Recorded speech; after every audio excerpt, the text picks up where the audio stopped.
지난 이제 코로나 기간에 어디도 꼼짝 못하던 우리 부부들을 이제 안방에서 TV로 대리 만족을 시켜주는 여러 프로그램들이 있었습니다. 그 중에 하나가 이제 동굴 캐슬이라는 이제 프로그램인데요. 음, 한 유명인들 한 세 커플을 진도에 준비되어 있는 세 개의 이제 부부 동굴을 마련해서 각 부부가 선택된 그 동굴에서 5일간을 생존해야 되는 그런 프로그램입니다. 정말 고된 생존이죠. 자급자족하고 해야 돼요. 그런데 걱정을 했는데 어떤 커플들은 생각보다 이 낚시가 잘 돼가지고 본의 아니게 먹방을 촬영하는 부부도 있고, 또 어떤 부부는 생각보다 물이 막 안까지 들어와서 수해 복구를 해야 되는 그런 커플들도 있었습니다. 근데 다양한 이야기가 펼쳐지지만 결국 시간이 지나면서 그 고생 가운데 서로 마음 안에 있었던 것, 육아에 지친 아내, 그리고 너무 바쁘다고 대화를 잃어버린 남편, 서로가 함께 대화가 시작되고 치유와 회복이 일어나는 말 그대로 사랑의 부부 동굴이 이루어짐을 보게 되죠. 오늘 본문 말씀을 보면 사실 바라보는 모든 이들을 치유시키는 진짜 사랑의 부부 동굴이 나옵니다. 그게 바로 아브라함이 아내 사라가 세상을 떠나자 그 슬퍼하며 그녀의 매장지로 돈을 주고 많은 돈 주고 산 바로 막벨라 굴입니다. 이 막벨라 굴, 평생을 나그네 인생으로 아내와 함께 살아왔는데 정작 땅 한 평이 없는 거죠. 근데 아내의 매장지가 필요해서, 팔레스타인은 덥거든요. 빨리 안장을 해야 돼서 굴 하나를 사는데 그게 이제 막벨라였습니다. 막벨라가 무슨 뜻이냐면 두 겹의 굴이란 뜻입니다. 이것을 어떤 누군가는 부부의 동굴로 해석을 했습니다. 저는 공감합니다. 왜냐하면 아브라함이 이 순간 아내를 굴을 사서 매장을 하지만 여기서 끝나지 않고 자신도 이 사랑하는 아내 늘 기억하다가 결국 인생 마지막에 자신도 그곳에 함께 매장됩니다.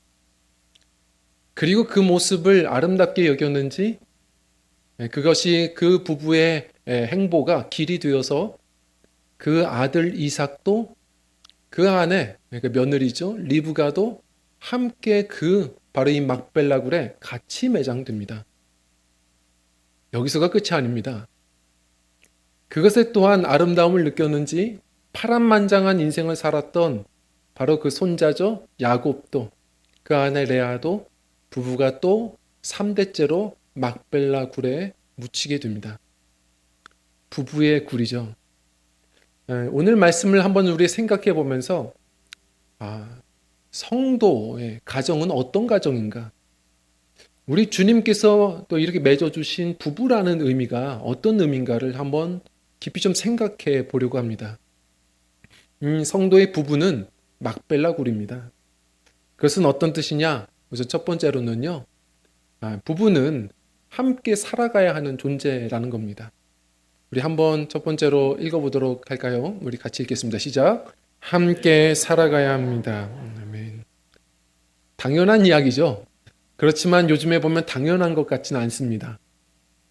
한 지붕에서 살고는 있지만 대화가 점점 사라지고 비밀이 많아지고 각자가 분주합니다.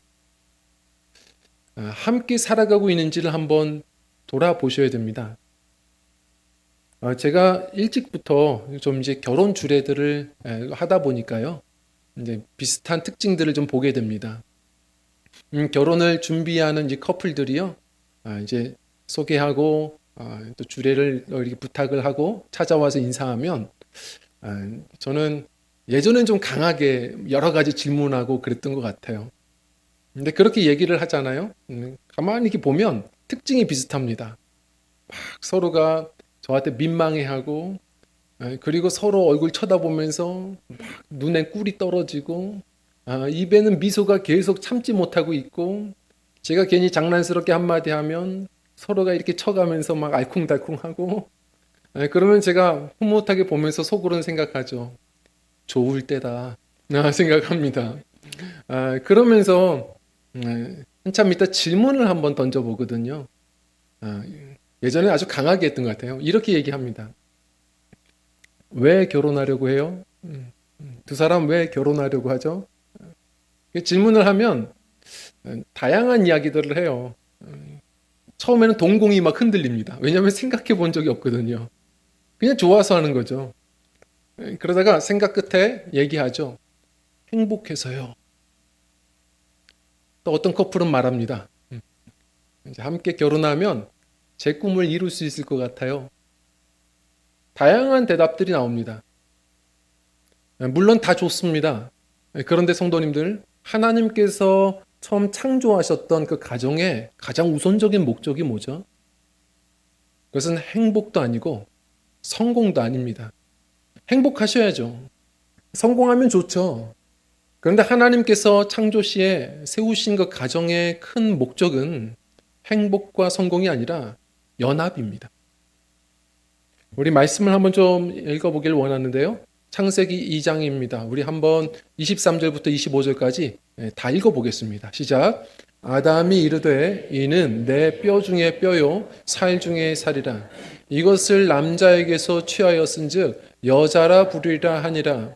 그러므로 남자가 부모를 떠나 그의 아내와 합하여 둘이 한 몸을 이룰지로다. 아담과 그의 아내 두 사람이 벌거벗었으나 부끄러워하지 아니하니라. 아멘. 하나님이 처음 창조하신 가정은요, 정말 연합이었습니다. 그때는 사실 뭐 대단한 명령이 아니어도 이 목적이 이루어지는 가정이었어요.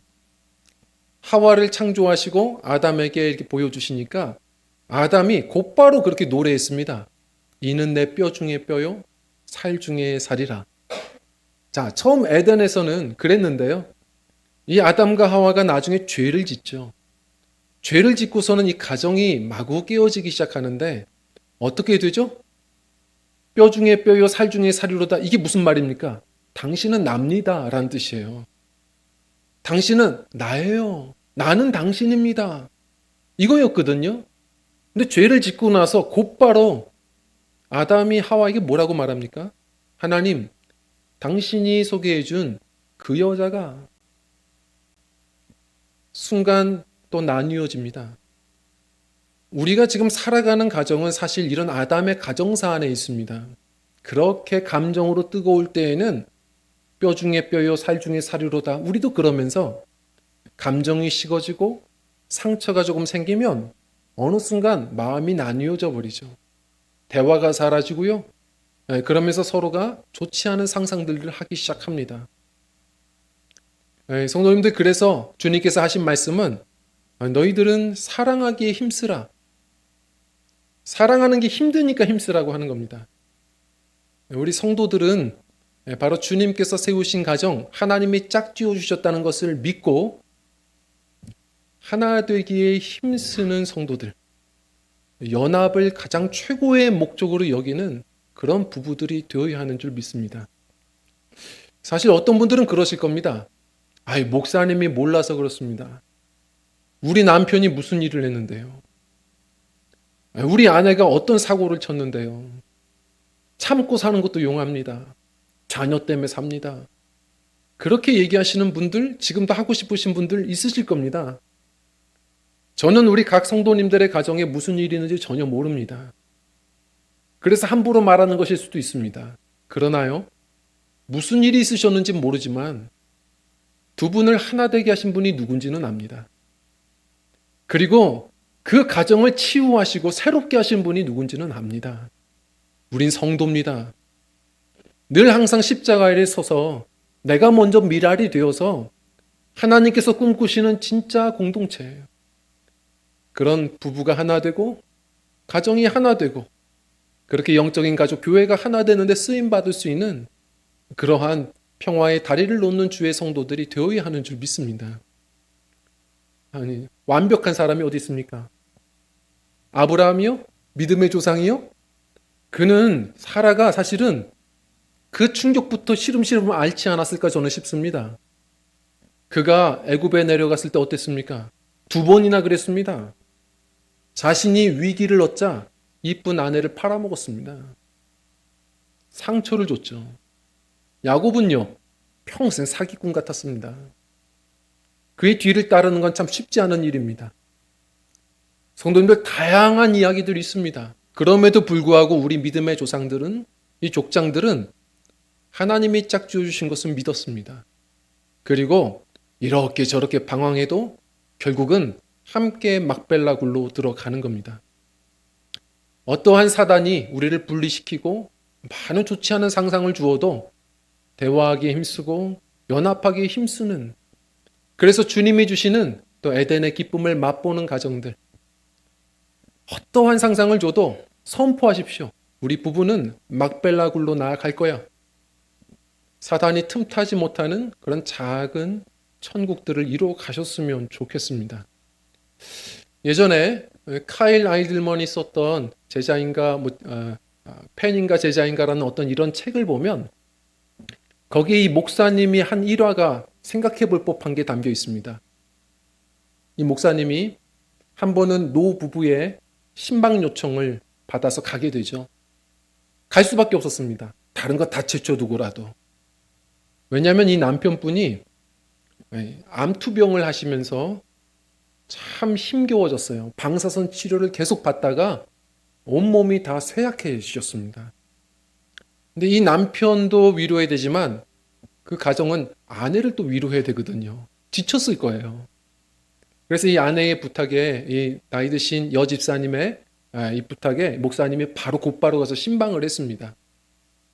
그런데 딱 이렇게 앉혀놓고 환자는 뉘어놓고 말씀을 한 절 보고 기도를 하는데 기도하자마자 갑자기 코를 찌르는 악취가 확 올라온 겁니다. 그래서 실눈을 뜨고 이렇게 봤더니 몸이 너무 쇠약해진 이 환자가 배변을 실수한 겁니다. 사고가 난 거죠. 악취가 계속 납니다.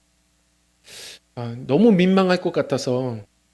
근데 딱 보니까 이 아내분은 아무 일 없는 것처럼, 늘 그러는 것처럼 그냥 계속 눈을 감고 있어요. 그래서 목사님이 기도를 생각보다 간단하게 짧게 하고 밖으로 나왔습니다.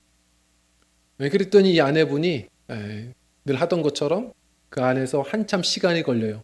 기저귀를 갈아주고 주변을 다 치우고 정리하고 방 밖으로 나오는데 땀이 흥건하죠.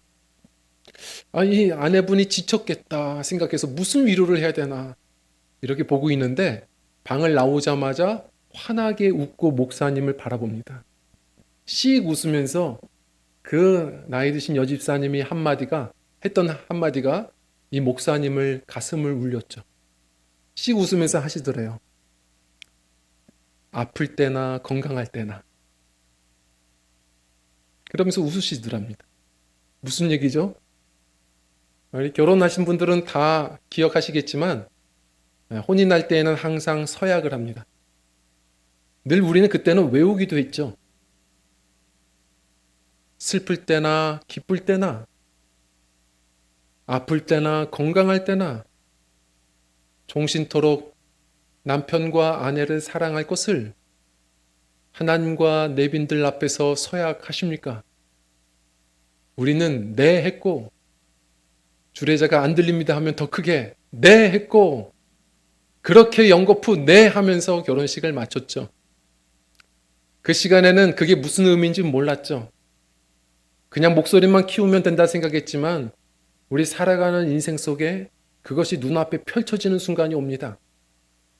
항상 멋있어 보일 것 같은 그 나의 배우자가 어느 순간 병약할 때도 있는 거고 실망스러울 때도 있고 그렇게 서로가 상처를 주는 때도 있습니다. 그럼에도 불구하고 우리는 하나님이 짝지어 주셨다는 것을 믿고 하나님 앞에서 서약한 가정들이라는 겁니다.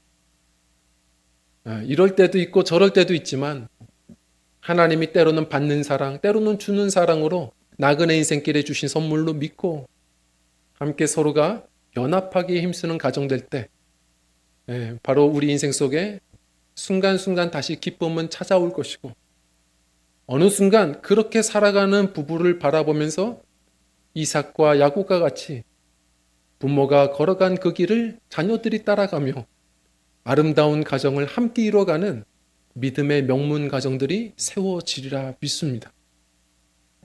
그 어떤 것보다 가장 먼저 주 안에서 하나 되기 힘쓰는 겁니다. 더 대화하시고 그 마음의 아픔도 동굴까지 가지 않아도 됩니다. 함께 나누시고 함께 하나 되기 힘쓰시는 작은 천국들을 이루어 가셨으면 좋겠습니다. 그리고 두 번째로는요. 우리 함께 읽겠습니다. 시작. 꿈꿔야 합니다. 아멘. 하나님께서 이 가정을 하나 되게 하신 다음에 곧바로 두 번째로 하신 일이 있죠. 그게 바로 뭐냐면 사명을 주시는 일이었습니다. 우리 말씀을 한번 읽어볼까요? 창세기 1장 28절 한번 읽어보겠습니다. 시작. 하나님이 그들에게 복을 주시며 하나님이 그들에게 이르시되 생육하고 번성하여 땅에 충만하라. 땅을 정복하라. 바다의 물고기와 하늘의 새와 땅에 움직이는 모든 생물을 다스리라 하시니라. 아멘. 창세기 1장을 보면 하나님께서 두 사람을 이렇게 하나 되게 하신 겁니다. 참 신기한 건 시간이 지나면서 자꾸 힘쓰지 않으면 우리는 이 아담의 가정사 자꾸 나뉘어질 때가 또 있습니다. 그래서 청년 때에는 젊을 때에는 누가 시키지 않아도 하나였는데 중년의 부부가 되면 상처들이 있죠. 이 사람이 내 사람이 아닌가 보다 싶을 때가 있습니다. 그래서 신기하죠. 남편이라는 이 말이 우리가 이행시로 얘기하면 뭐죠? 남의 편이다입니다. 근데 아내라는 말의 이행시를 아십니까? 아내도 똑같습니다. 아가 뭐냐면 아직 잘 모르겠지만 내 편은 아닌 것 같다. 이런 뜻이랍니다. 시간 지나 보면 내 편이 아닌 것 같아요. 왜냐하면 서로는 너무 많이 다르거든요. 같은 줄 알고 결혼했는데 너무 많이 다릅니다. 근데 사실은 하나님이 달라서 하나 되게 하시는 겁니다. 똑같으면 무슨 시너지가 있겠습니까? 그래서 창세기에 보면 서로가 주의 사명 감당하라고 다름을 주셨고 그래서 서로의 그 부족함을 채우라고 뭐라고 표현하셨죠? 돕는 배필이라. 배우자를 하나님은 돕는 배필이라고 명하셨습니다. 서로의 부족함을 볼 때 험담하지 말고 우리 돕는 배필로 서셔야 합니다. 그럴 때 두 사람이 하나 되어 홀로 있을 때보다 더 아름다운 힘 있는 사명도 감당할 수 있는 걸 보게 되죠. 서로 험담하면 그냥 혼자 하는 게 낫습니다. 하나 되고 존중하는 겁니다. 말씀을 보면요. 하나님께서 주신 사명도요. 다 남자도 여자도 해야 되는 일이지만 조금 더 전공 분야가 다릅니다. 특히 여성들은, 아내들은 생육하고 번성하는데 이 전공입니다. 자녀도 보십시오. 그렇게 또 낳아서 부성애가 못 쫓아옵니다. 그 모성애로 또 이 자녀를 사랑 주며 또 양육해가며 결국 여성은 또 가족을 번성케 하는데 굉장히 큰 힘을 줍니다. 자녀만이 아닙니다. 살림을 생각해 보십시오. 살림도 번성케 합니다. 남자들이 청년 때에 혼자 자취방에 사는 거 보십시오. 가보셨습니까? 공동묘지입니다. 그냥 악취나고 뭔가 선한 게 하나도 보이지 않습니다. 그런데 함께 또 여성이 살아가면 그곳에 정리가 되고 가구가 생기고 커튼이 열리고 그러면서 그곳에 나름의 살림이 번창하는 모습들을 보게 되죠. 모든 걸 생육하고 번성시키는데 전문가입니다. 그래서 문제도 던져주면 문제도 번성시킵니다. 그래서 소문도 빨리 내고 사고도 더 크게 벌릴 때도 많습니다. 그래서 지혜로운 남편들은 그걸 알고 좋은 걸 나눕니다. 다 번성시키니까요. 아내들에게 고통과 문제를 주지 마시고 우리 또 아내들에게 감사와 사랑을 많이 나누셔서 살아가다 보면 어느 순간 또 아내를 통해서 가정이 더욱 감사의 밭이 되고 사랑의 동산이 되어가는 모습들을 보시게 될 겁니다. 남자들은 다스리고 정복하는 데에 또 전문가입니다. 남자들은 다 그 안에 인정에 대한 욕구가 있습니다. 그래서 그 인정받기 위해서 누구보다 남다른 성취욕이 있습니다. 그래서 지혜로운 아내들은 남편에게 뭐 깎아내리거나 부족함이 있어도 잔소리로 하려고 하지 않습니다. 남자들이 자존심을 잃으면 그건 죽은 것과 같거든요. 그 무엇보다도 아내의 인정받고자 남자들은 또 애쓰는 걸 보게 됩니다. 그래서 제가 돌아보니까 그동안 들었던 말 중에 가장 힘들었던 말이 있어요. 그건 뭐냐면 아내가 한 번은 존댓말은 쓰는데 차라리 욕을 한 게 낫습니다. 뭐라고 했냐면 삐졌어요? 이렇게 얘기하는 겁니다. 근데 제가 너무 힘들었습니다. 왜냐하면 진짜 삐졌었거든요. 그런데 자존심이 상하는 겁니다. 내가 이런 일에 삐졌다는 것도 자존심 상하고 그 삐졌음을 들킨 것도 너무 자존심 상한 겁니다. 그래서 정말 힘을 잃었어요. 마치 3일 금식한 것처럼 힘을 잃었습니다. 우리 성도님들 아무리 단점이 보이고 부족함이 있어도 그때는 지혜로운 아내들이 얘기하잖아요. 단점은 하나님께 말하고 장점은 남편에게 말할 때 남자들은 또 신나게 날개를 달아서 또 칭찬해 주는 곳으로 거친 바다를 또 항해해 나갑니다. 그렇게 한번 나아가 보는 겁니다. 서로의 부족을 채워가며 도와가는 것. 자, 그런데 중요한 건 서로가 그렇게 채워서 하나 되어서 어딜 향해 나갈 거냐는 겁니다. 사도행전에 보면 비교가 되는 두 커플이 있습니다. 바로 아나니아와 삽비라는 정말 하나 되어서 서로를 도와가며 욕심 부리고 거짓을 말하다가 멸망하는 부부가 됩니다. 그러나 브리스길라 아굴라는 서로가 도와가며 하나 되어서 교회를 세우고 선교를 하며 사명으로 친밀해져 가는 부부를 이뤄가게 되죠. 감정으로 하나 되는 것은 몇 개월 가지 않습니다. 우리 성도님들, 지혜로운 부부는 같은 사명을 갖습니다.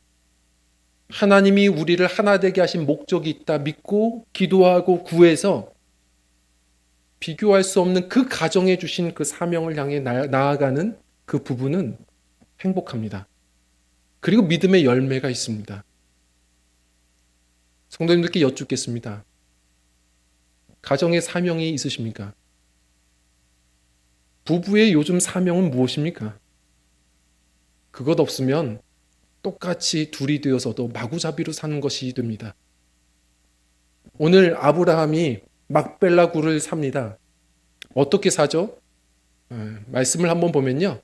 우리 16절 말씀만 좀 읽어볼까요? 시작. 아브라함이 에브론의 말을 따라 에브론이 헷 족속이 듣는 데서 말한 대로 상인이 통용하는 은 400세겔을 달아 에브론에게 주었더니 아멘. 자, 사라가 죽었습니다. 아브라함은 당시 이방인들에게 존경받는 사람이었어요. 근데 아브라함은 분명 약속은 받았는데 나이가 들어도 땅 한 평이 없는 이방인 신세였습니다. 그러니까 이방인은 당시에 땅을 돈 주고도 살 수도 없었어요. 자격도 안 됐습니다. 그런데 아내가 죽자 매장지가 필요하거든요. 다들 주변 사람들도 알아요. 그 순간을 기회 삼아서 바로 그 매장지를 그 땅을 드디어 많은 값을 주고 사는 겁니다. 얼마예요? 은 400세겔에. 자, 이거 대단한 바가지거든요.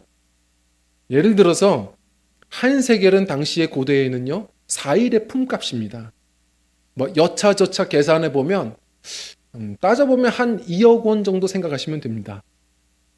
그런데 오늘날 이 물가나 여러 가지로 환산해 보면 누군가가 얘기한 것처럼 한 10배, 한 20억 정도는 생각해야 됩니다.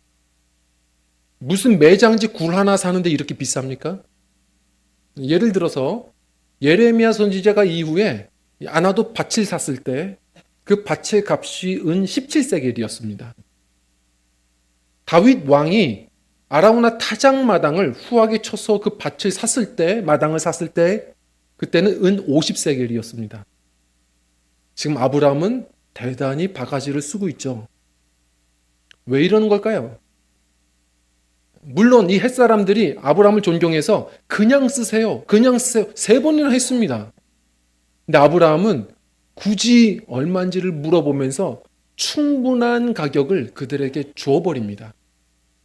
그 이유는 이게 중요한 겁니다. 이걸 통해서 오늘 말씀의 뒷부분을 보면 2번이나 반복해요.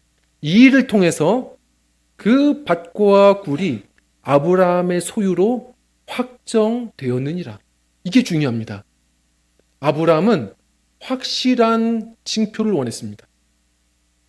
그냥 빌려 쓰는 게 아니라 자신의 땅의 소유로 확실히 하고 싶었습니다. 이 매장지가 필요하다고 주변도 인정했을 때 기회로 여기고 땅을 사놓은 겁니다. 그것은 단지 아내를 향한 사랑의 징표를 넘어서서 이것은 하나님의 언약의 징표이기도 했습니다. 무슨 말이냐? 아브라함과 사라가 왜 고향 땅을 떠나 나그네 생활을 했습니까? 하나님이 2가지 약속을 했거든요. 자녀와 땅의 약속을 했습니다.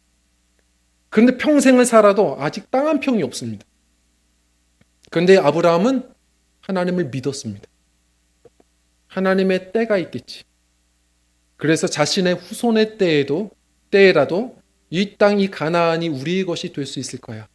이 믿음 가지고 그 시작이 되는 바로 이 막벨라 굴, 이 헤브론 땅을 자신의 것으로, 다시 말해 믿음의 거점으로 사두는 겁니다.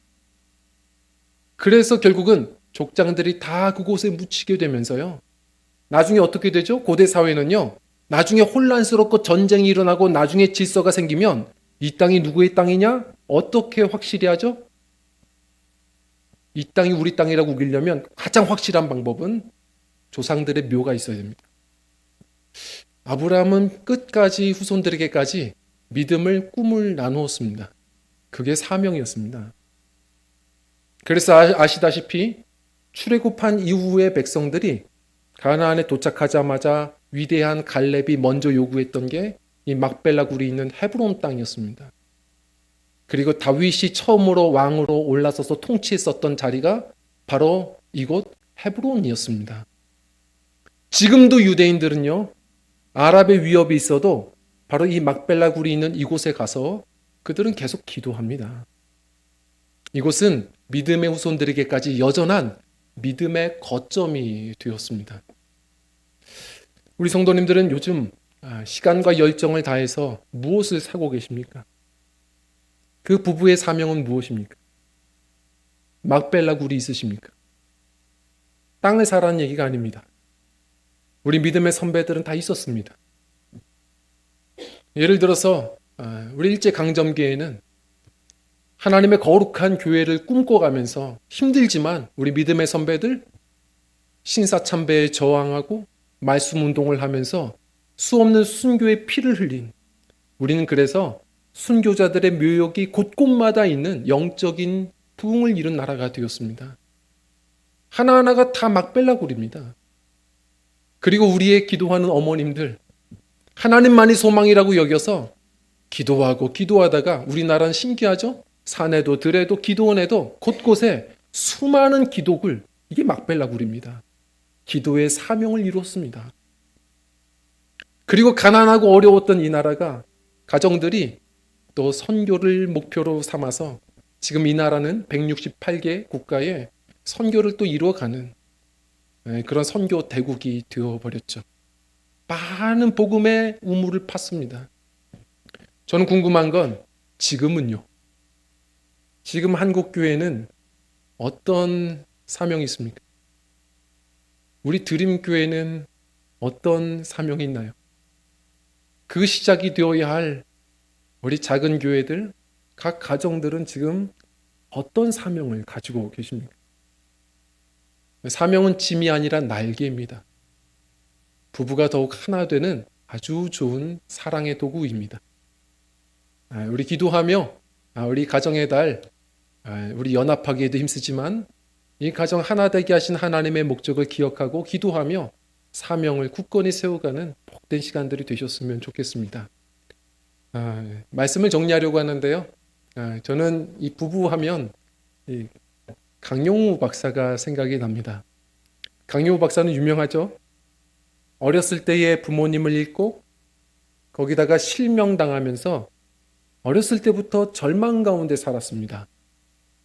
그러다가 성경을 보게 되고 바울 사도가 육체에 가시가 있었으나 주의 영광을 위해 살았던 것처럼 자신도 그렇게 살겠다고 결심하죠.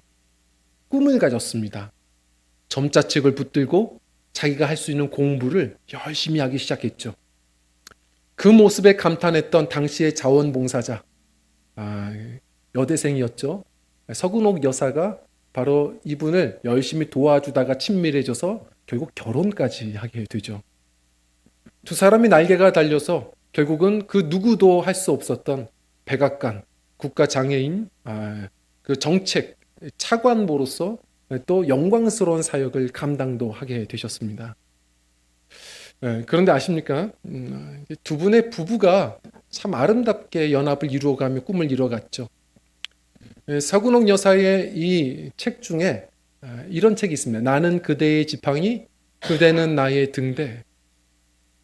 서근옥 여사는 이 젊은 시절부터 이 사람의 지팡이가 되어서 곳곳마다 안내해줬죠. 그런데 서근옥 여사는 이야기하는 것, 강영호 박사는 남편은 자신의 등대였다고. 오히려 눈은 감겼어도 누구보다 꿈이 있었다고. 원래 서근옥 여사의 이름이 석경숙 씨인가 그렇습니다. 남편이 이름을 바꿔줬죠. 우리 결혼하면 이렇게 삽시다. 석은옥으로 삽시다. 처음은 힘들 겁니다. 그러나 돌밭을 걷는 시간을 먼저 살아냅시다. 그러다 보면 주님 은혜 안에서 은혜 시간이 올 거라고 생각합니다. 좀 더 빛나는 자녀를 양육하고 행복을 맛보는 시간도 좀 가져봅시다. 그러다가 주님 기회 주시면 주님 영광 빛내는 5개의 시간을 한번 가져봅시다. 그래서 자신에게는 없었던 꿈이 남편을 통해서 얻게 되었다 말하죠. 남편이 떠난 이후에도 그 부모를 따라서 아름답게 자란 두 아들과 며느리들과 함께 참 멋진 소명의 길을 지금 남아서 걷고 계십니다. 하고 싶은 이야기는 사실은 이렇게 금슬 좋은 부부로 살아가다가 강영우 박사가 일찍 췌장암 때문에 세상을 떠나게 되어 버렸죠. 근데 그때에 강영우 박사는 참 남다르게 한국의 지인들에게 저를 걱정하지 마십시오. 저는 한평생 은혜 안에 살다가 행복하게 있다가 합니다. 다 인사하고 마지막으로 쓴 아내를 향한 편지가 있습니다. 이 편지를 좀 제가 읽어드릴게요. 아직도 봄날 반짝이는 햇살보다 눈부시게 빛나고 있는 당신을 난 가슴 한가득 품고 떠납니다. 당신을 처음 만난 것이 벌써 50년 전입니다. 햇살보다 더 반짝반짝 빛나고 있던 예쁜 여대생 누나의 모습을 난 아직도 기억합니다. 그때 강용호 박사가 장학금을 받기 위해 왔을 때 숙대생이었던 이분이 장애 도와주던 자원봉사들 중에 버스 정류장에 데려다 주겠다고 손을 들었었거든요. 그 얘기입니다. 손을 번쩍 들고 나를 바래다 주겠다고 나서던 당돌한 여학생. 당신은 하나님이 나에게 보내주신 날개 없는 천사였습니다. 지난 40년간 늘 나를 위로해 주던 당신에게 난 오늘도 이렇게 위로를 받고 있습니다. 미안합니다. 더 오래 함께 해주지 못해서. 미안합니다. 내가 떠난 후 당신의 외로움과 슬픔을 함께 해주지 못할 것이라서. 사랑합니다. 사랑합니다. 사랑합니다. 그리고 고마웠습니다. 참 멋진 편지의 내용이었습니다. 얼마나 또 서근홍 요사가 남은 인생 속에 든든함을 가졌을까요? 성도님들, 하나님께서 창조해 주신 목적은 그렇습니다. 그렇게 주신 시간이 많지 않습니다. 사랑하고 연합하는 데 힘쓰고 또 하나 되어서 주님 주신 사명을 향해 한 길 달려가는 은혜들이 있으셨으면 좋겠습니다. 언젠가 미국의 한 유명 변호사가 그런 간증을 얘기한 적이 있죠. 자신이 젊은 시절에 안 해야지 하면서도 중독되던 가면 안 되는 술집에 밤마다 그렇게 늘 찾아갔답니다. 그렇게 결혼을 하고 아이를 낳고도 정신 못 차리고 그날도 그 추운 날에 그 술집을 향해서 가고 있는데 뭔가 좀 이상한 느낌이 있어서 뒤를 딱 돌아보니까 자기가 문을 열고 나온 거죠. 아이가 3살 난 아이가 그렇게 아빠가 나가니까요. 같이 어디 가나 해서 아장아장 따라 나오는 겁니다. 그 뒤를 보니까 길에 아이가 자신을 따라 지금 오고 있는 거예요. 그걸 보고 뒤를 돌아서 아이를 안고 길에서 한참을 울었습니다. 그리고는 그 길을 그 다음서부터 멈춰냈다고 이야기합니다. 그 이유가 뭔가 이렇게 얘기합니다. 그때 알았다고. 아빠가 걸어간 길을 자녀도 걸을 수 있겠구나. 그 생각을 갖게 되어서 이제는 좋은 길을 좀 걸어봐야 되겠다. 결심하게 되었습니다. 우리 성도님들 그래서 그렇습니다. 믿음의 명문 가정은 그렇게 세워지는 것 같습니다. 우리가 하나님이 부르시는 시간까지 홀로이시든 혹은 부부라고 하시면 더더욱 서로가 도와가며 멋진 걸음들을 걸어내셔서 한평생 인생 속에 주 안에서의 행복을 맛보셨으면 좋겠고, 나아가 시간 지나 보니 이삭처럼 야곱처럼 믿음의 명문 가정들이 세워주는 귀한 축복을 누려가는 그런 멋진 행보의 걸음들, 믿음의 가정들이 다 되시기를 주 이름으로 간절히 축원드립니다. 우리 함께 이 시간 찬양하고 우리 기도하는 시간을